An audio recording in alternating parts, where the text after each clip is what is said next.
Hey, hey! The following is a clip from our latest exclusive Patreon episode. So if you're intrigued and want to hear the entire episode, head on over to www.patreon.com/Dark Night of the Podcast and become a subscriber. You'll not only get access to this episode, but all of our monthly bonus episodes. So check it out. Hope you enjoy. Now we get the performance of the decade in this next scene. This random girl is getting dressed. She comes out of the shower. She's getting dressed. We do see some boobs and butt. When this literally, how tall is this fucking thing? This thing is taller than a house. Okay, this has to be the scene that would stand out from the movie for me. Partially because it's absurd. Nobody on stilts is that tall. Nobody. But this guy is on some of the tallest fucking stilts I've ever seen. Willie is his name. It's the only time you meet this character or really see him. And he's watching through the window, watching this naked broad in her knockers boobling and bobbling all over the place, and he thinks he's gonna go unnoticed apparently, but so she turns and this two-story man is looking through her window in this fucking mask. It does look like a home invasion apparel. If I were her, I would respond the exact same way, and she does give a very, very flat 80-yard scream where she's like, "Ow!" and runs out of the room, boobs flopping over her shoulders and everything. It's such an absurd premise. It's such an absurd setup. And then as this fucker starts fleeing the scene in that goddamn costume with those stilts all the way up to the fucking heavens, he starts full sprinting, but as you sprint in stilts, so he's slowly making his way down the lawn, down the sidewalk. He causes a car to almost flip over. He's he's trying to get away, but he can only stride so quickly. It's very anticlimactic. Yeah, how does he think nobody's going to notice him? And why is he walking around in this get up in the middle of the night, just randomly walking through this town in this literally 2-story tall Uncle Sam costume? And you missed you glossed over the most entertaining part is when he starts running away. This broad goes to the window and she's hanging out the window, literally shaking her fist the entire time. You can see her in the window shaking her fist. She's like, "I told you, don't come here again. I'm calling the police." And you just see this little... Yes, call the police. This man is 2 stories tall. He's viewing. He's a voyeur.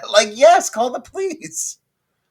But he runs away, and as he's running, he realizes someone's following him, and he falls backwards. He hits a tree, actually, runs into a tree branch and falls backwards. And Uncle Sam comes up to him in a very lackluster way, takes the mask off him, and then just, I guess, what's he do? He takes the mask off of him and then just kills him with garden shears.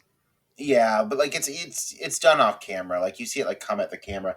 I have to comment this guy's voice. It's obviously dubbed over, but as Uncle Sam is strutting up to him, he's laying on his back and he's like, "What happened to your face?" He's got this Muppet-esque voice that he's like, "Oh God!" It's so weird. And who is this character? And then he gets killed and you never see of him again. Anything of him again. But don't you think there'd be word going around town that a body was found wearing 2-story tall stilts?